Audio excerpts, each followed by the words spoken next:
apart from it being an incredibly beautiful country, an incredibly beautiful island, we have a wonderful, wonderful culture, wonderful, vibrant, colorful people. There is definitely a realness to Jamaica. There's definitely something that no matter what keeps you in touch with reality here. Why come to Jamaica? It all comes back down to Jamaica as a whole. You know, the food, the music, the culture, the people, the climate.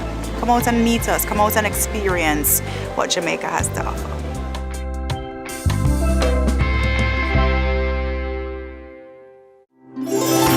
Enjoy the things that matter. Family, friends, and the keys to your home. The time by NHT is 8 o'clock. In a world where innovation meets tradition, agriculture is evolving like never before. From the latest sustainable farming technologies to age-old practices passed down through generation, agriculture is precious to me. I love the animals. I don't mind getting my hands dirty. I love working. Join us right here on CVM TV every Sunday during news at 7 as we explore the people, the science, and the breakthroughs that are shaping the way we grow, eat, and live. You don't want to miss it. This is Farming Forward. Hey you know all the people in your business? You should take advantage of CVM TV's unbeatable small business advertising package. Trust me. And get your goods and services in front of your customers today. For $150,000, you get a high-quality professional commercial.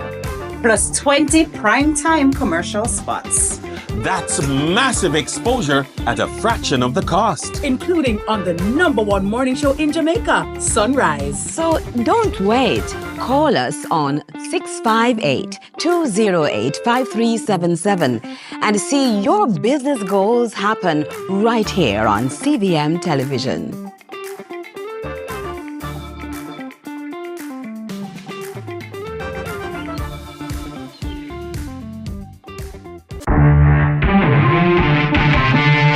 Let's take a walk down memory lane.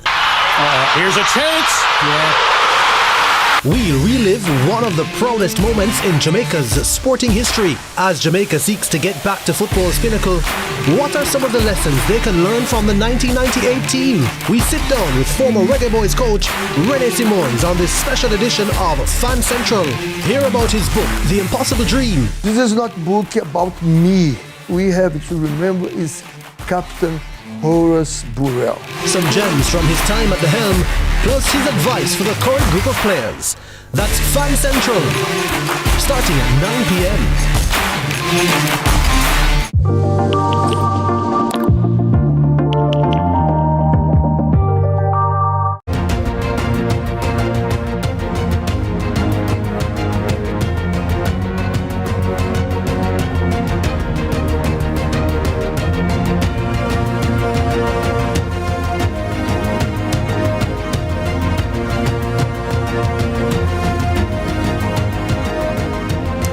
The only thing capable of keeping pace with Donald Trump's changing mind is artificial intelligence and the daily improvements, the daily changes, this constant cycle of flux. And so it comes to the point where we have to ask the question, whether artificial intelligence and Jamaica's future, what will the future of work look like in this country? How will the services we access and the people and systems that provide them look 10 years from now? Usually you look longer term and say 30 years, but AI changes so quickly that 5-10 years from now, things could look markedly different. I've invited the experts into the house to discuss that very issue with me this evening right here on Lead Story Prime.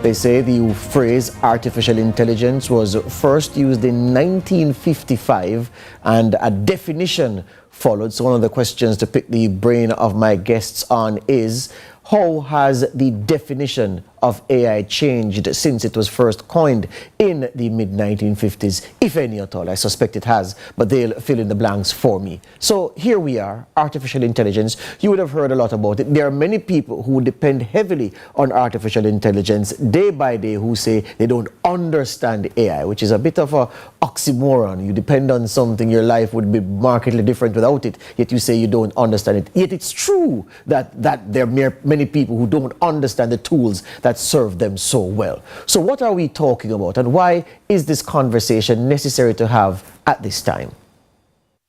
Artificial intelligence, AI, is transforming the global economy and the world at an unprecedented pace, revolutionizing industries from healthcare and finance to transportation and entertainment. As innovation accelerates, experts are both optimistic about the benefits and cautious about the risks, with the godfather of AI, Geoffrey Hinton, himself warning that the systems we now hold in high regard could one day outsmart us. In the past year, AI-powered tools have surged in popularity, with systems like OpenAI's GPT 4.5 and Google's Gemini driving productivity in fields such as software development, customer service, and content creation. Meanwhile, AI-generated music, art, and even video games are gaining mainstream traction, blurring the line between human and machine creativity. Healthcare has seen particularly promising advancements. AI systems now assist in diagnosing diseases such as cancer, with accuracy rivaling or exceeding that of human doctors. In finance, algorithmic models analyze market trends in real time, offering insights that were once impossible to obtain quickly. However, the rapid integration of AI also brings concerns. Misinformation generated by AI, biases in training data, and the displacement of jobs due to automation remain significant challenges. Governments worldwide are debating regulations to ensure ethical AI development, with the European Union and the United States leading efforts to create transparent frameworks. In Jamaica, Prime Minister Andrew Holness has said Jamaica must prepare to take advantage of the artificial intelligence revolution that is unfolding globally. Speaking at a round-table session on the second day of the Global Tourism Resilience Conference at the Princess Grand Hotel in Hanover on February 19, the Prime Minister emphasized that artificial intelligence should not be seen as a job replacer, but rather as a tool to enhance productivity. As AI's influence is poised to deepen, the coming years will likely determine whether society can harness its full potential while minimizing any potential harm, a balance that remains as delicate as it is critical. But where does Jamaica fall on the AI scale? Are we ready for a digital future? What opportunities are we missing out on? We discuss on Lead Story. Angela Melville for Lead Story Prime. Thank you, Angela. Presented with feeling.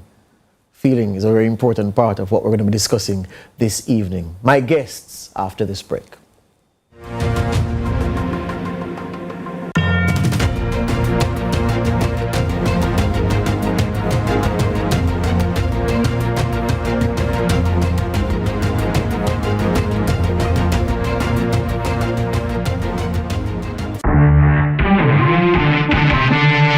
Let's take a walk down memory lane.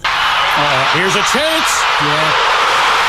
We'll relive one of the proudest moments in Jamaica's sporting history as Jamaica seeks to get back to football's pinnacle. What are some of the lessons they can learn from the 1998 team? We sit down with former Reggae Boys coach Rene Simons on this special edition of Fan Central.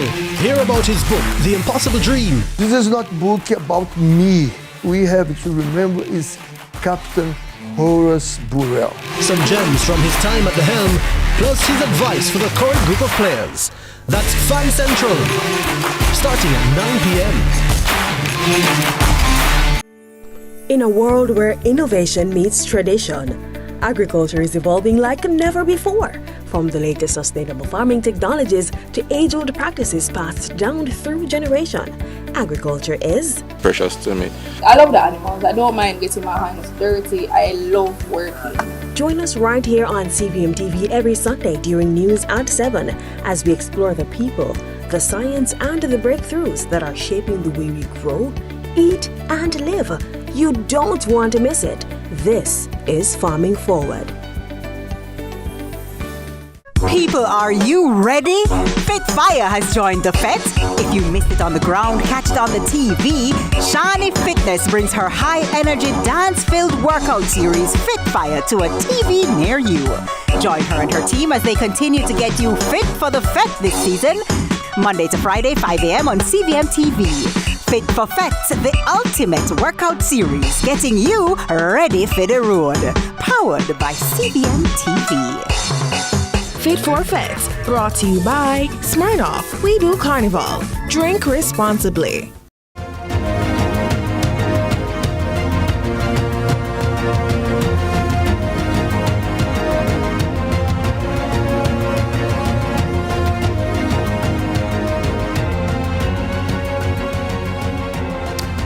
A subject matter like this could not be done in the usual lead story segment because you need time to explain, you need time for certain fundamentals to be established, and that's why we felt that the inaugural episode of Lead Story Prime in this second season of the show ought to be used to deal with the matter of artificial intelligence and what it could mean, will mean for the future of work in Jamaica. I have three guests with me. To my immediate left is Tyrone Edwards. He is a lecturer at the University of Technology, Jamaica. He's also a software developer.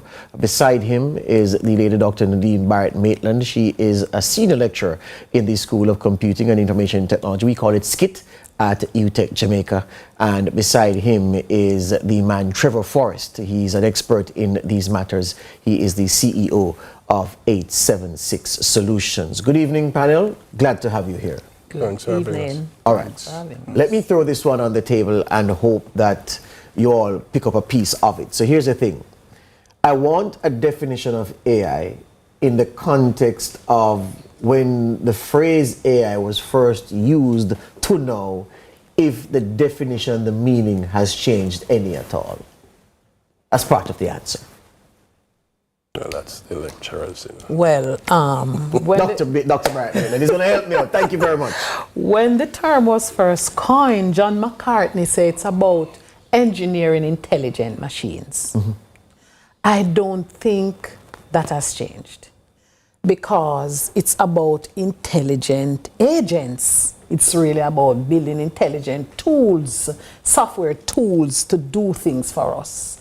You know, it is strange that it was just yesterday I was working on a journal for resubmission, and one of the things that I saw in the literature was the same customer service that artificial intelligence is used for. Mm-hmm.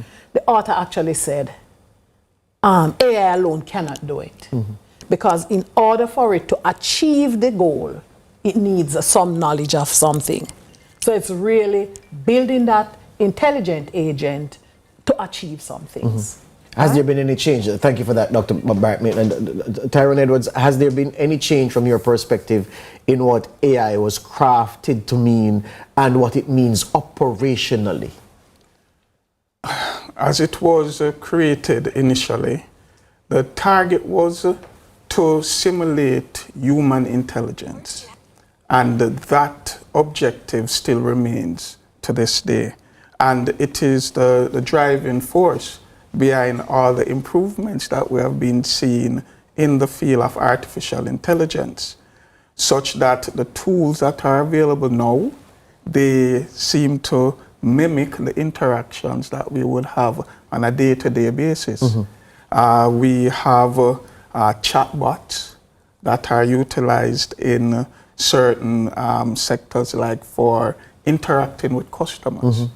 When you call in now to some of our utility companies, the interaction is crafted in such a way that you believe you are interacting with another person. Yes.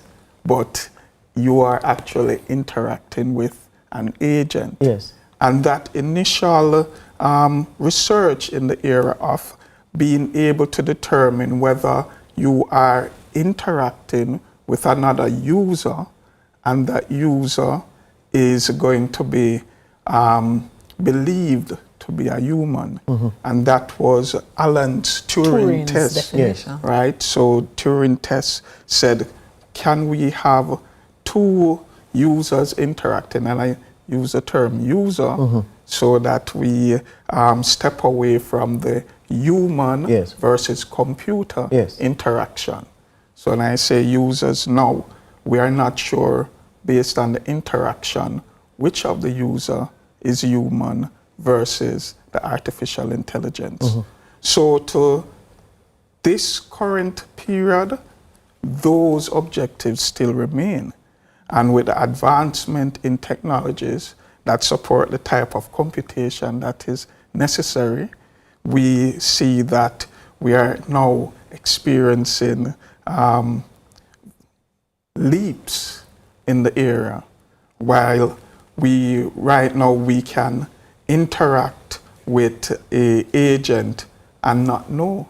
Even in a video interaction, we may be interacting with an artificial intelligence, but based on the graphics that is used, you would not be able to differentiate between a human who you would be interacting with versus a computer-generated image. So, Trevor, with what has been said by or two academics on the panel, let me ask you this. Some people, many people, especially in the Jamaican context, and we want to keep this conversation as local as possible, would have you believe that AI is somehow new. Aren't they wrong? No. So, as you stated at the beginning, the whole concept of artificial intelligence has been around from the 1950s. It evolved, it went into its winter, and it, resurgence a couple of years ago. I think what has happened, which has really propelled what we're seeing now, is what I call commercialization of artificial intelligence, where you and I have easy access to it. Prior to about 2-3 years ago, access to the kinds of things that we're using now were only to an esoteric group of users. But now, everyone is seeing and is able to interact with the capabilities of artificial intelligence and by extension machine learning. In fact, many of the same people you speak of have been using artificial intelligence, but they didn't know they were using it. Yes. So many years ago, you did a simple Google search, and you would notice that it came a time where the search was suggesting things to you. Yes. That was artificial intelligence at work. Yes. Your smartphones interfacing with Siri or Hey Google, and so it's all artificial intelligence. So the technology has been around, it's been in use, but the usage wasn't initially viewed that way. And it is just recently, in the last 2-3 years, that the fierce commercialization of it through GPTs has now brought it into sharp focus and made it so that the layman can sort of appreciate now what this thing is about, both in the good sense, the bad sense, and the scary sense. Yes. So Dr. Miranda, here's the thing then now. Isn't it true that the minds of many Jamaicans, and the minds of many people around the world, are conditioned to view AI in the context of science fiction?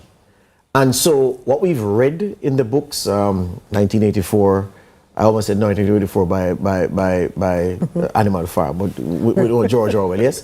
So 1984, the slew of sci-fi novels that established themselves in literature, the details made into film, and then the films. So we were conditioned to see AI as science fiction, and meaning that at the end of the day, it would be doomsday, and whatever AI/science fiction produced would seek to ultimately destroy human beings and take over. There'll be no need for humans. It would all be machine-centric. That's how many people are conditioned to see AI. That's why they have fears. Is that a fair statement? I think it is a fair statement, because the fear factor as it relates to artificial intelligence, I think that is what is crippling many persons, and the fear for them even learning or trying to know more about it, even though they are using it, smartwatches and everything.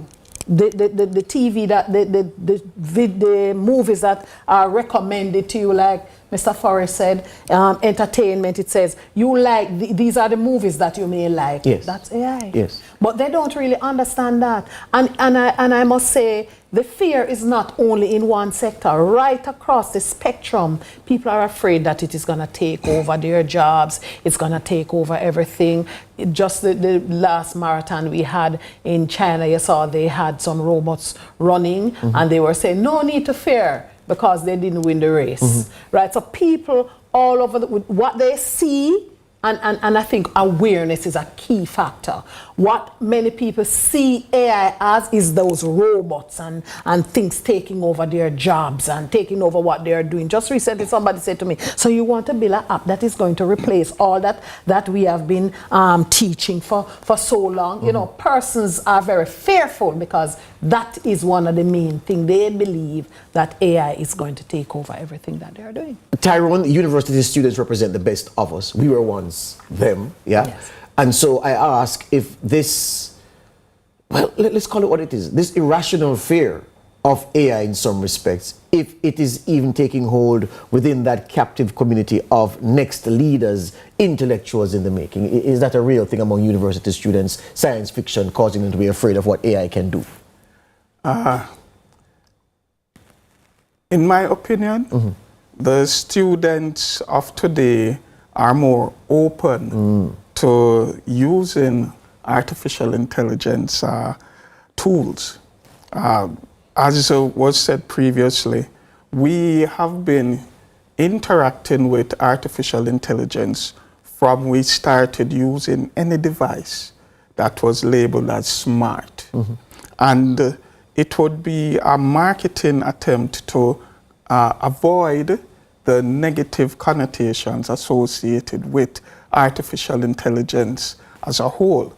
Because, as I said, we have grown up on science fiction, right? And science fiction has led to a lot of the innovations that we have today. Yes. Smart cars. Yes. They didn't say AI-driven smart vehicles, right? Because of the fear that this vehicle will start to think for itself. Yes.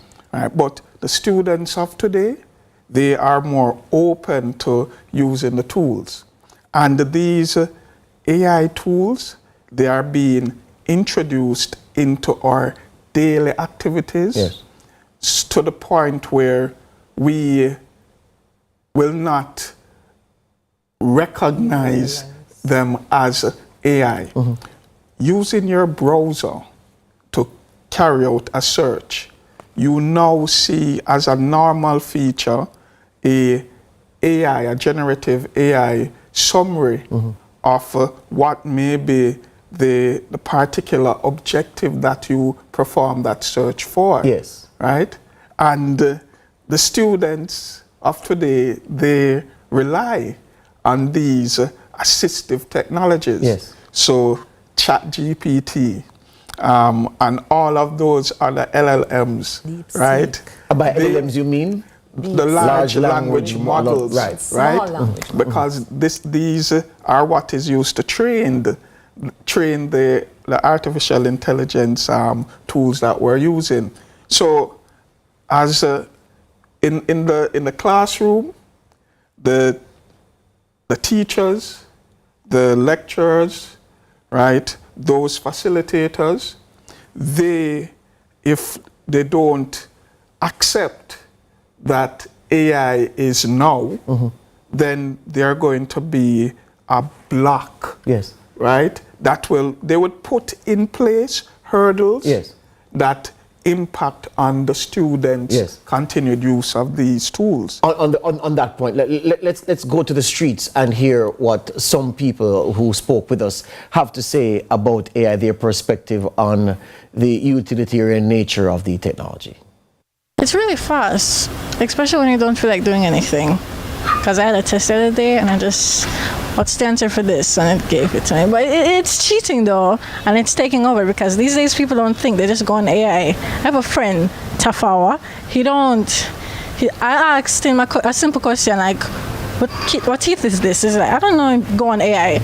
They don't think. It's here, it's now, and we just have to be prepared for it, you know, make the best of it while we can. I mean, it's a tool, right? Like, you can use a hammer for good things, you can use a hammer for bad things. So AI can be misused, but it can be used for amazing things as well, like in health, like in finance, like automation. Obviously, there are people who will be able to take advantage of others with it as well, but I don't think AI is inherently something you should be afraid of. Just be careful of the people who are using it. It's computer-generated answers for anything you'd want it to do. But we use it a lot in schools, especially for schoolwork and assignments. When you write, let's say, essays or stuff, you can use it to fact-check and help you to cite your sources. You can also help it to grammar check. And a little thing I use, because I'm a sixth form student, sometimes when I do my work, I would ask it to grade it like it's a CXC teacher.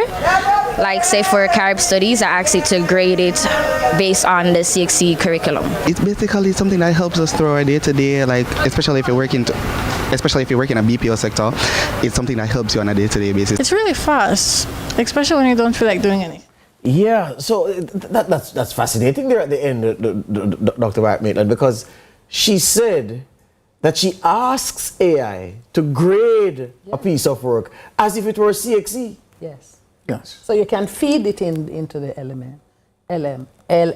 Yes. And ask it to grade it. Yes. So you can grade something, you know, and you can actually ask the computer to grade it also, and then you can compare both. Yes.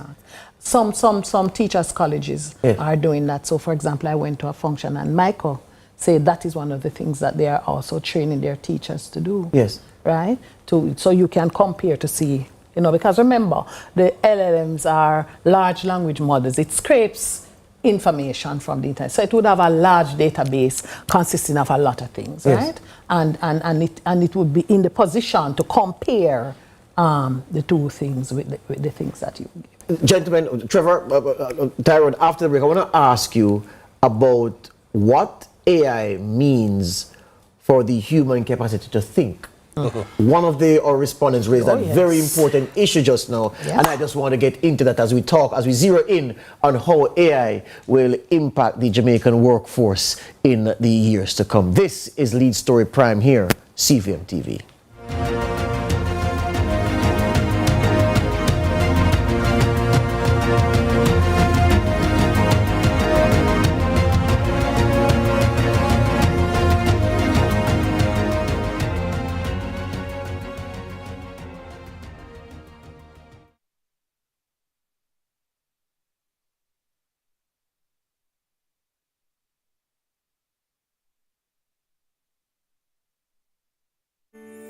In a world where innovation meets tradition, agriculture is evolving like never before. From the latest sustainable farming technologies to age-old practices passed down through generation, agriculture is precious to me. I love the animals. I don't mind getting my hands dirty. I love working. Join us right here on CVM TV every Sunday during news at 7 as we explore the people, the science, and the breakthroughs that are shaping the way we grow, eat, and live.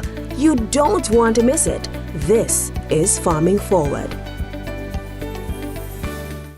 Jamaica is on a transformative path, and the Ministry of Economic Growth and Job Creation and its agencies are leading the way. MECJC Matrix is back for Season 2, bringing you the latest on the projects shaping our nation's future. big changes, bold moves. This is the season 2 of the Meg JC Matrix, driving development, transforming lives.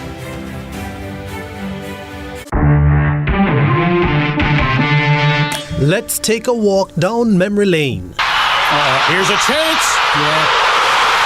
We'll relive one of the proudest moments in Jamaica's sporting history as Jamaica seeks to get back to football's pinnacle. What are some of the lessons they can learn from the 1998 team? We sit down with former Reggae Boys coach Rene Simons on this special edition of Fan Central. Hear about his book, The Impossible Dream. This is not a book about me. We have to remember is Captain Horace Burrell. Some gems from his time at the helm, plus his advice for the current group of players. That's Fan Central, starting at 9 p.m. Open a deposit account in the JN Bank Savings Dreams promotion and save monthly for a chance to win an all-expenses paid trip to Peru. Enter now. The time by JN Bank Savings Dreams promotion is 8:30.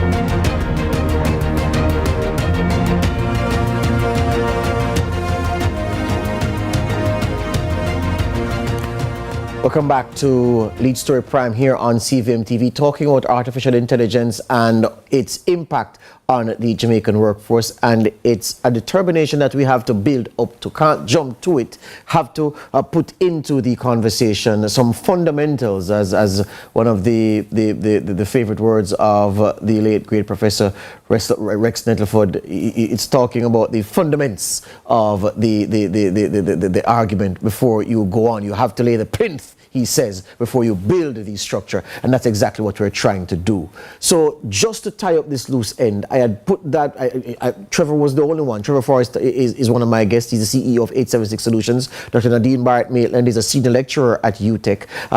Tyrone Edwards, I almost said Leroy. Tyrone Edwards, good afternoon, Leroy, my good friend. Tyrone Edwards is a lecturer at UTech, and he's also a software developer.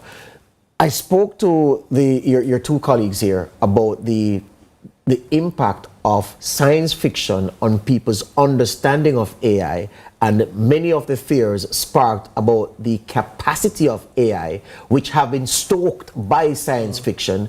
Off air, you had an interesting comment about how that could work to the benefit of both developers and users of AI in terms of guardrails. And I wanted to make the point for the viewers. Yeah, absolutely. So one of the things that the conditioning, as you call it, we watch movies like The Terminator. I recall back in the 70s, Colossus, The Forbidden Project. All of these different movies, one of the things they actually do, in my view, is they create guardrails by showing people what it is that, artificial intelligence and machine learning can actually do. And knowing and seeing these things is what then says to us, okay, maybe we need to be mindful of how far we allow this thing to go. And as such, which is why, when we're having the discussions, when we had a lot of discussions in the National AI Task Force, ethical use, governance, all of those factors come into play, because now, with the knowledge of what is possible, we start to say, well, we want to balance the innovation and the advantages of this technology, but we also want to make sure that we don't allow it to go too far to the point where we lose control of it.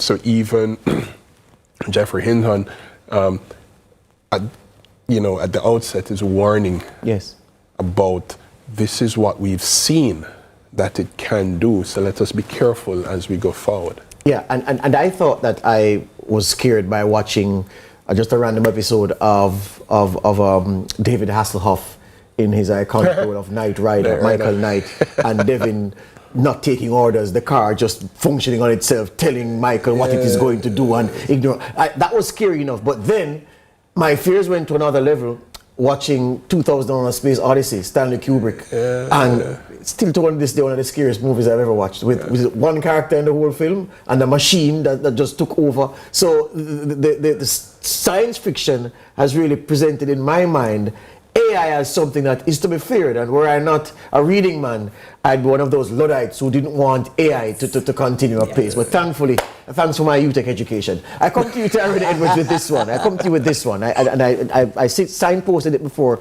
the previous break. The issue of AI's impact on thinking, that must be a concern for people like yourself and Mrs. Maitland-Barrett and Trevor Forrest himself too, because you heard students themselves say, with the AI tool, she asked, what happened to your teeth? Oh, I don't know.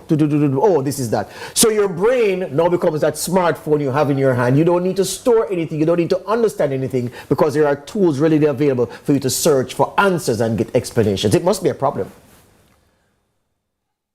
Most definitely it is going to lead to these situations, right, where one depends totally on the tool.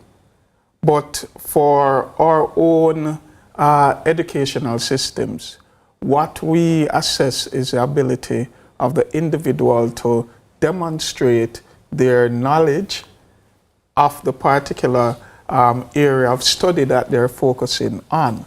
So even though these tools are available, these tools are to be used similar to how we use a dictionary. We want to find the definition of a word, then we turn to the dictionary, but now we are turning to our smartphone, right, our laptops, and we're doing the searches because the data is available online.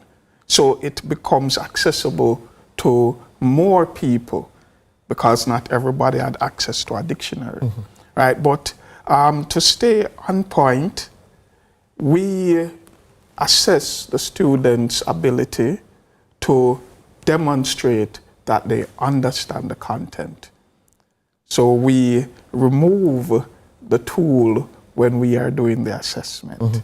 And if the students depend too much on that tool as a drug and sidestep the need to learn, then they suffer the consequences. I hear you on that. So the most important thing where work is concerned is the unit. Back in the day I could say people, but it's not people anymore. The unit that provides the labor, that does the actual tasks. So it could be a machine, it could be a human being. So I come to you now, Dr. Maitland-Barrett, to wrap it up on the point of the impact of AI on thinking. Isn't it true that the better AI gets at creating solutions, the lazier people will get, the less enterprising someone will be motivated to make their mind become? And I'm going to make this statement before I even answer you. Yes. 90% of today's solutions came from human brain. So when we study and when we do several things and when a problem comes that we didn't know before, our knowledge come to bear on that problem, different experiences and so on, and we generate additional new innovation, new solutions. Now, this is something that I have spoken about over and over and over. Critical thinking and critical reading are two areas that we must ensure that humans keep in place. Yes. And therefore, we can no longer ask students to give us, or people to just give us some things that they can get from a machine.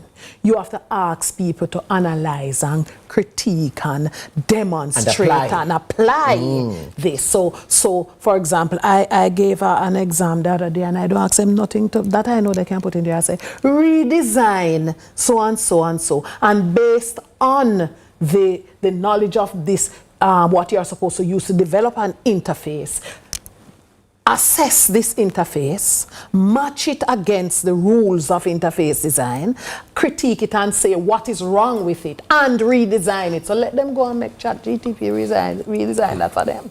They get a 0. There you go.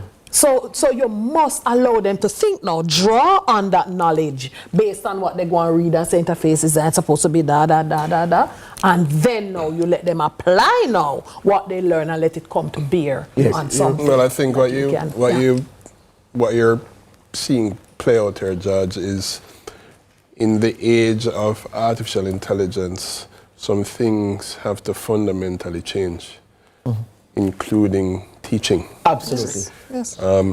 So you're going to see an evolution in how teaching has to be done in the age of artificial intelligence. This is very important because how you teach teachers, how teachers interface with students, fundamentally changes now, because there are tools now that change the way in which students learn, and this starts from primary school all the way up. Right. So I think, you know, and just to give you an example about, you raised the point about thinking. How many phone numbers do you store in your head now? You can't ask me that, because you know I store many. But compared to, you know, 20 years ago, when you didn't have a mobile phone that had the numbers in there, I could easily say my mother knew more numbers than I do now. Yes. And that's because of the convenience of the technology. Yes. Exactly. But again, this is what happens when technology causes this kind of evolution. So some things will change. Yes. Teaching will fundamentally change. Learning fundamentally changes. How we do business fundamentally change. And the way in which we now have to go about recruiting people fundamentally changes. Absolutely. Because now we're in a different age where the technology can be used to cloud certain things. If used correctly, it can create hyper efficiency. But it is now on us to adjust the way in which we do things, given the current dispensation, which is an era of artificial intelligence. All right. I want to play something from the education minister, and then, just before I go, I just want to put in context what you've heard so far. So we've come from the origin of the phrase, to the definition of the phrase, to the application of the phrase, to talking about how science fiction has seeded the impressions of AI in the minds of many people, talking about how AI serves you so often, so widely, and you don't even understand how it does, talking about large learning models and how it hoovers up data, and it's constantly trying to solve problems with the data that it hoovers up. The very important point was made by Dr. Maitland Barrett. Which way should I call it? Dr. Nadine. Dr. Nadine. There you go. She made the very important point. Look, don't forget, AI started here in the minds of humans. Yeah, so it's not a chicken and egg situation. There's no doubt about where AI got its imprimatur from. It's from the human being. So the human being still has control. And we're talking now about teaching. The modalities will have to change. The teaching learning dynamic will have to change. Students are already changing the way they learn. And you heard Dr. Nadine articulate about how she has modified her approach, knowing very well the tools that are available to students. She has modified her approach to assignments so that you can just plug it in ChatGPT and get the answer. You are still required to think. Tyrone Edwards has said the same thing, that the challenge now is on lecturers inside the classroom, knowing the tools that are available, knowing how people tend to be lazy, because it's human nature to be lazy, and trying to conquer that by varying their approach. So now we're talking about the basic cornerstone of a labor force, which is the labor, the people, the machines. Now we're moving on now to the training, the recruitment, as Trevor said, which all have to change to start us on the discussion about how the world of work will now be changed now that we have those fundamental assumptions settled. You see how it is that we have to do this discussion in structures so that we take you on a continuum and we climax at the right point. All right? More after these is all that I'm trying to say.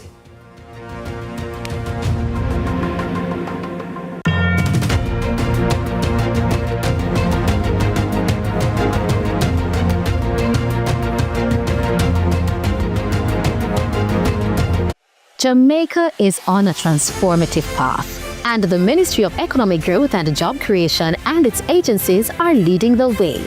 MechJC Matrix is back for Season 2, bringing you the latest on the projects shaping our nation's future.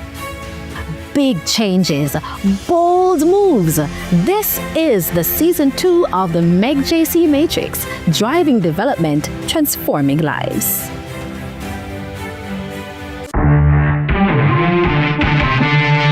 Let's take a walk down memory lane. Here's a chance. We'll relive one of the proudest moments in Jamaica's sporting history as Jamaica seeks to get back to football's pinnacle. What are some of the lessons they can learn from the 1998 team? We sit down with former Reggae Boys coach Rene Simons on this special edition of Fan Central. Hear about his book, The Impossible Dream. This is not a book about me. We have to remember is Captain Horace Burrell. Some gems from his time at the helm, plus his advice for the current group of players. That's Fan Central, starting at 9 p.m. Protecting Jamaica's borders is a key priority for the Jamaica Customs Agency. The JCA will remain vigilant and resolute in effectively fulfilling this mandate. The time brought to you by the Jamaica Customs Agency is 8:45.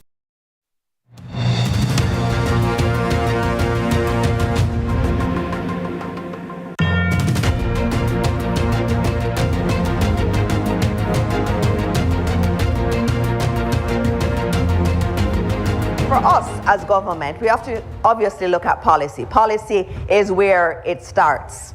And we've had to put in place policies that will take us to that future that we want. It doesn't just happen overnight. And so one of the first things we did was to have an AI task force.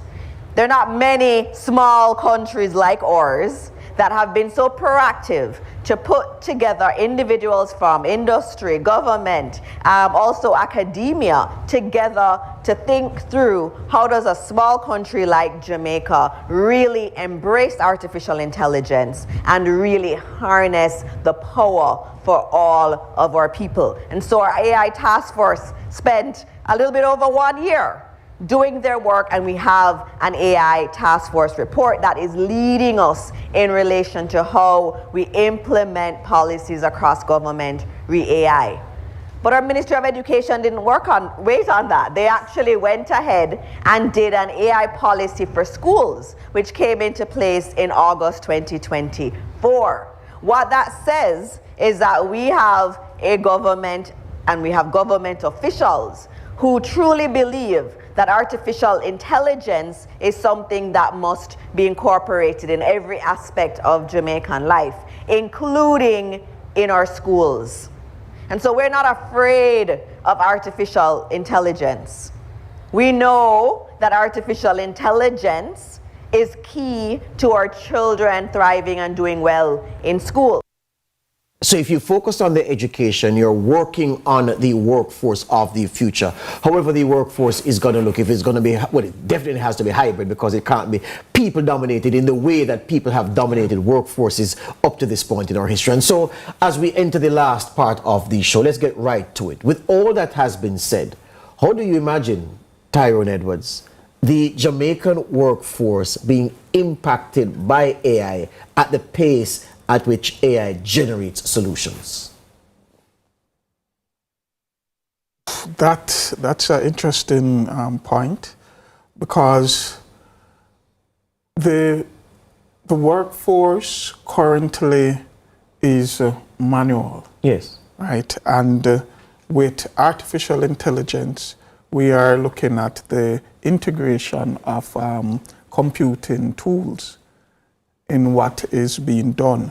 So in fields where computing tools are already being used, then we would have to upskill the workforce in those areas, because we are looking at the replacement of monotonous activities, right? So we see it where for a customer service interaction, you call into a flow, right? And you are directed to their IVR, right? So you are interacting with a system and you provide input as it is asked of you, and they provide you with the answers to questions that you have.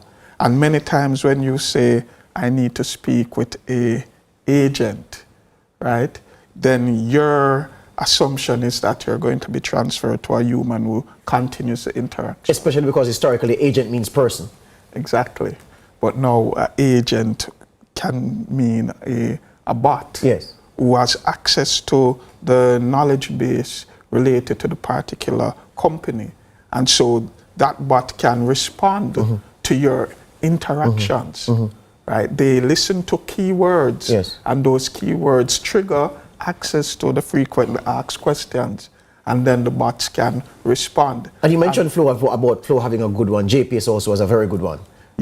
Yes. A very, very good one. Right? Yeah? So you're saying that increasingly more and more companies will have to take on these the tools that like a Flow, like a JPS do where the customer service is concerned. And how it impacts on the human now is that the human has to upskill.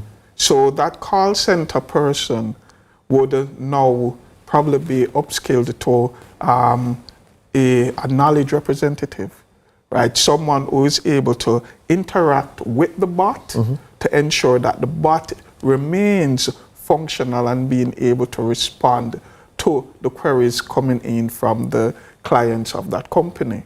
And so you see the need to upskill, right? So you're no longer focusing on low-level knowledge, but they now have to be looking at the higher order knowledge that is required to now create these agents and maintain them. So Dr. Barrett, here's a question then. So I can imagine that the big companies like the Grace Kennedys, the Lascos, the huge manufacturers which have these huge plants, CarryMed, they're building some huge factory space out on the Spanish Town. When you're driving on the highway, you can see them.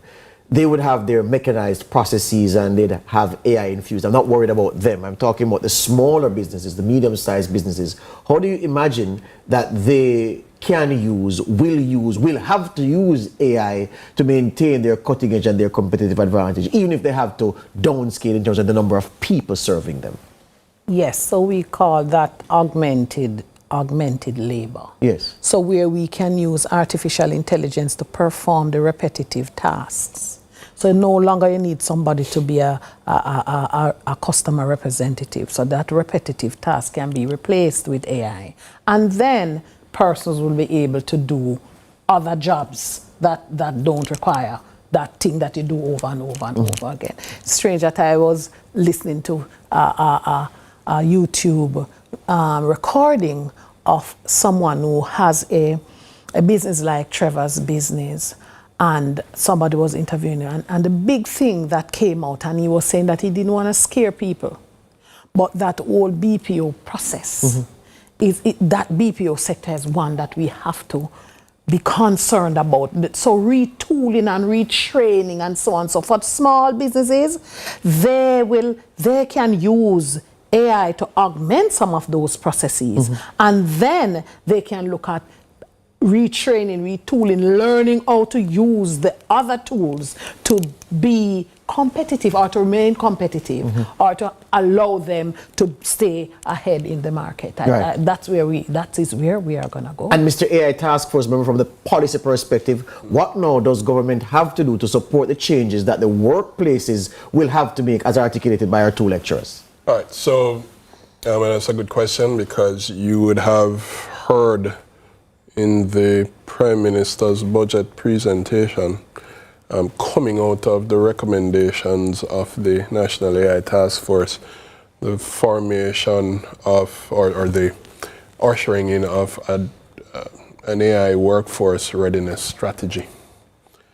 And the whole idea behind that was, in our deliberations on the task force, it was very clear that given the impact of artificial intelligence, education and workforce reform was a critical component if it is we were going to survive in future. Because remember, Jamaica is an employment-driven economy.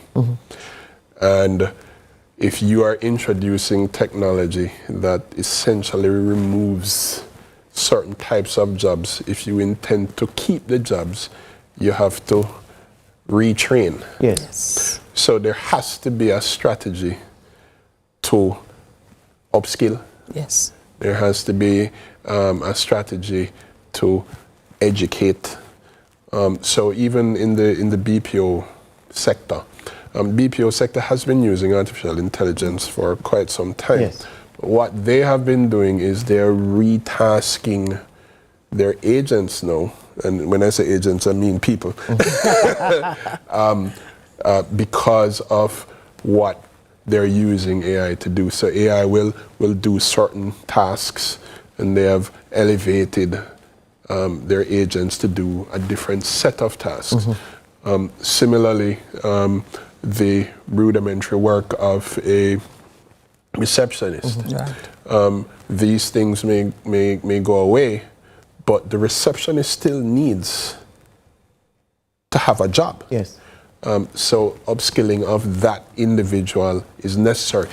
And as such, what the government contemplates is creating a strategy and associated policy, even legislation, that will facilitate the environment where the necessary upskilling pathways are readily available. Yes. All right. So just short answer to this last question. Afraid of the future or optimistic about the possibilities? Optimistic. Optimistic. Excited. Excited. we live in wonderful times. You know? Excellent. Tyron Edwards, Dr. Nadine Barrett-Maitland. Yes. Trevor Forrest, thank you very much. To you out there, the aim was to allow you to understand, if you didn't, to have a full circle perspective of where we are and where we can go. And you'd have heard at the very end what it is that they believe businesses and the government, by way of policy, legislation and regulation, must do to support the changes that will have to be made in a society, especially where educating the people is concerned. The AI conversation will never stop, so you're going to see the four of us again sometime in the future. Yeah, watch this space. Thank you very much. This has been Lead Story Prime. Good night.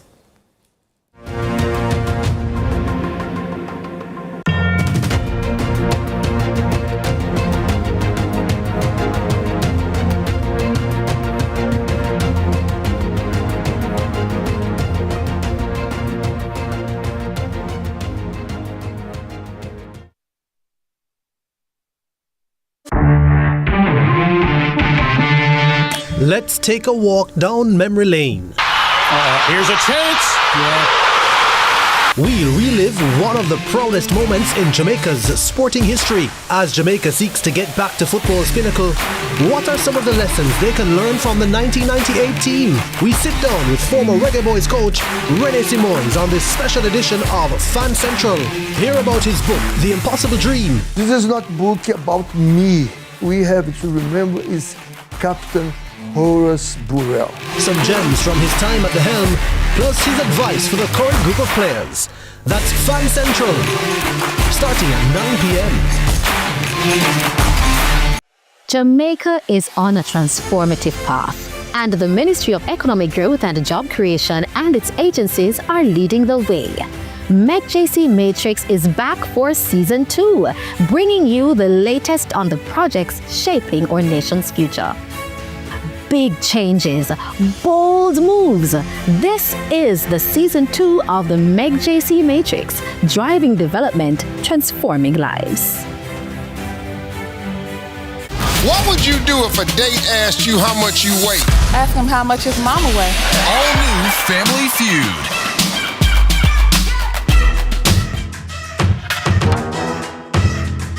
If you truly don't have faith in me, then I promise you it's over. I'm going to put an end to this nonsense once and for all. I will not rest until that girl is dead. I'm still going to kill her tonight, no matter what. Here is your court notice. Who's the letter from? Sagar just sent me a notice to get Krishna's custody. Ganga. Brought to you by Hyundai or Hyundai. People, are you ready? Fit Fire has joined the fete. If you missed it on the ground, catch it on the TV. Shani Fitness brings her high-energy dance-filled workout series, Fit Fire, to a TV near you. Join her and her team as they continue to get you fit for the fete this season. Monday to Friday, 5 a.m. on CVM TV. Fit for Fete, the ultimate workout series, getting you ready for the road. Powered by CVM TV. Fit for Fete, brought to you by Smirnoff. We do Carnival. Drink responsibly.